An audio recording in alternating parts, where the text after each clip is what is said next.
In the extraction room this morning, doing the first fix of the extraction line. Super happy to see this go back in, but temporarily. The reason being is today or tomorrow, they're going to come and start working on the resin floor. So I've been busting my Watsits last night and this morning, which I will tell you the story. We're all getting a bit older, and I had some friends around Sunday night and it all got a bit like out of hand on the drinking. I would just say yesterday I was supposed to be here sorting this out so they're ready for Monday, and I had a really rough time yesterday. You know, like, you just think I'm never ever drinking ever again until the next time. Anyway, it doesn't matter because a good time was had by all, and at the end of the day I've managed to delay them by a day because I said someone else was still working here. But the extraction line I put into place last night because I was feeling a little bit more human last night and I was really got into it. Everything that I worked out for the bolts and all that is actually pretty straightforward and it's going to be fine. I haven't bolted it in yet, but I'll give you a quick walk through some of the components. You can see the cable placing is absolutely perfect. That'll be wired directly to this box. If you don't know much about Paradise Honey, this is a Paradise Honey extraction line. So we have the extraction part this side, standard stuff. We have a heater here that warms the blades. Those blades reciprocate backwards and forwards, and then the frames drop in through there into there, and they decap this frame to remove the honey. All the slurry and all the chime falls down there into that. And this is the Paradise Honey rocket. It's a big extraction line, like a massive sieve and a press.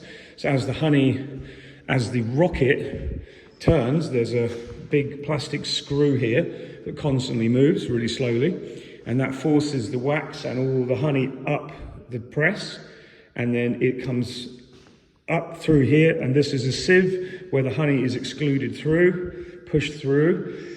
All the honey drops down into the sump there eventually, and the wax comes out in big curls, and we have a tray to catch it here. So I kind of hope you can understand how that works very briefly. Then the frames arrive here, they work their way across, and I can then go and do the scratching thing if there's any extra scratching, because it won't get everything on the frames, but the whole idea of this machine is it's quick.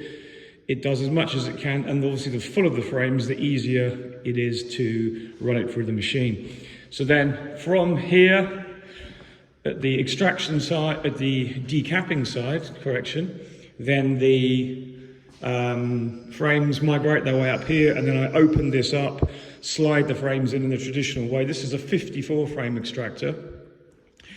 The frames go in, I set the timing, got to work all that out yet, and then after that the frames arrive here at the end, and then they are taken off with a box, put a super under there, 10 at a time or 8 at a time, whatever I've got, into the box, and they're stacked here, and I've got room to do all that here. So there'll be room for a box or two here, and then they can either go outside or stay here somewhere for now. Plenty of room in here to work the whole machine. Now the machine does take up quite a lot of room in this room, but I did engineer it to be that so we can work around it.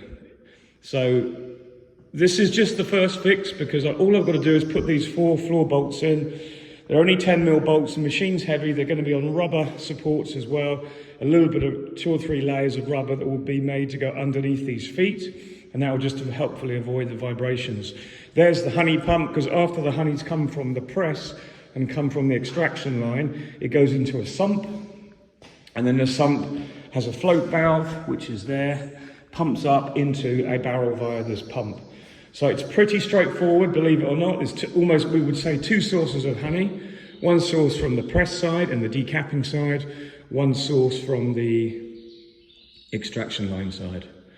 And then you have your honey, and it's all done in one foul swoop. And then we end up with wax that I don't need to sort out after because it's fairly pressed and in large lumps. And then the frames come up the other end. So you've got just honey, just clean wax, empty frames, and they're processed all in one foul swoop, as we say. But if I was to be honest, if there was 2 people working this machine, it would work really well. But if there's not, it doesn't matter.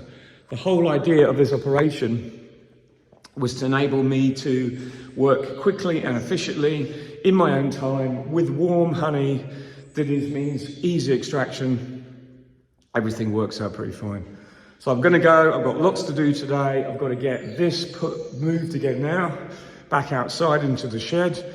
And I've got some cementing to do, and I've got all sorts of little tidying up bits that if they come and see this now, they're like, I thought you said it was ready.